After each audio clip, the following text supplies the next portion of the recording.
Uşaqlar dərş edirik, 2-2 kütlərlə. Yemək masası arxasında davranış qaydalarını sadalayacağıq. Sonmuş deyən uşaq qalib sayılacaq və təkrar olmayacaq. Təkrar olarsa uduzmuş hesab edəcəksiniz. Hazırsınız? Tanış olun Aydan və Zəhra. Kim birinci başlamaq istəyər? Zəhra buyur. Yemək yeyərkən danışmaq olmaz. Aydan. Yemək, su içərkən qurtulamayın, bu hörmətsizlikdir. Aha, Zəhra. Yemək yeyərkən, yemək yeyərkən telefona və kitab oxumayın, çünki qarşınızdakilərə hörmətsizlikdir. Aha, Aydan. Təkrar olmaz. Çörəyi yedikdən sonra artıqlarını atmayın. Bir çörək qırıntısı dünyadakı bir uşaq üçün çox qiymətlidir. Kimsə sizi danışdırır, siz danışmayın, çünki o hörmətsizlikdir. Var da bir qardaşlar. Xəzəyin. Zəhra daha dəqiq desəydi, yəni yemək yeyərkən sizi kimsə danışdırırsa, ağzınızdakı yeməyi yeyib bitirdikdən sonra cavab verməlidir. Yaxşı, eyni yox. 2 dəfəmizi keçirik. Aha, Aydan. 18 qayda var idi orada. Siz hələ 5-ini verirsiniz. Yemək yeyərkən Vaxt verək, sayaq vaxtı.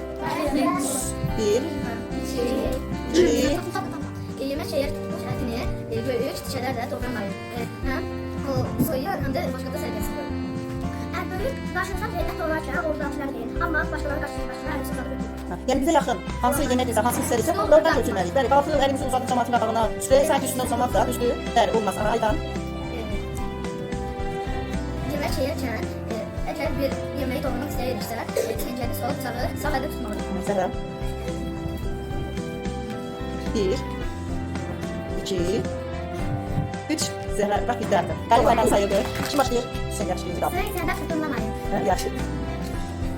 Yaxşı, rahat ol. Qurqu batma, yaxşısın. Korkunçun çevirişlə verməyi, atmayın. Bəli, çürmək düzə nədir? Şabat. Hörmətsizlik, bəli. Yaxşı, Hüseyin. Yemək yeyərkən başqasını yandakına əl uzatmayın. Sonra o. Yemək yeyərkən çəngəli sol əlinizdə, bıçağı isə sağ əlinizdə tutmalıyıq. Aa, Hüseyin, öyle şeyler. Çörəyin qalığına atmayın. Hörmətsizlikdir. Bereket diyorsun ya, bravo. Yemək yeyərkən danışmayın. Evet, danışmak var. Ne etmedik? Danışmamışdan önce ne etmedik? Yeməyi öncə uyuyub, sonra danışmalıyıq. Evet, eğer size sual verilmez, söz soruşulmazsınız. Aa, Hüseyin. Kompot istərkən onun çəyirdəklərini atmayın. Tekrar. 1, 2.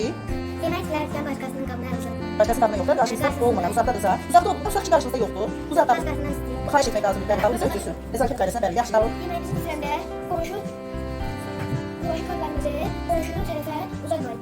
Yani çekmek olmazsa sen bizi çekip kaldırsa, bizim karşımıza çıkardıysa, onu yanınızda oturana, hoş geldin ki karşı kamlarınızda oturana, sağınızda solunuzda tarafa çekmemeli. Uşaqlar, yaxşı mı? Aa, bravo Hüseyin. Yemək yeyərkən böyük küçək bölüb yemək lazım. Ağzımızı doldurmak olmaz. Düzdür mü? Böyle küçələri yemək olmaz. Burada var. Kesin yemek lazım. Ben rahat bir şeyini yer. Bilir. Bravo. Bu şəkili yemək yeyərkən öncə balaca küçələrdə yemək. 1, 1. Bak getir 2. 3.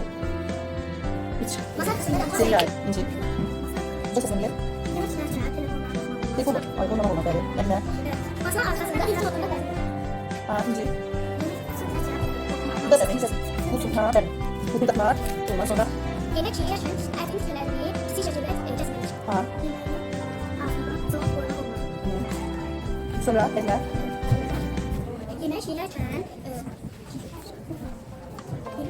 yemək yeyərkən 1, 2. yemək yeyərkən tamam işə bulunmaz. Tekrar 3. İnci demişti.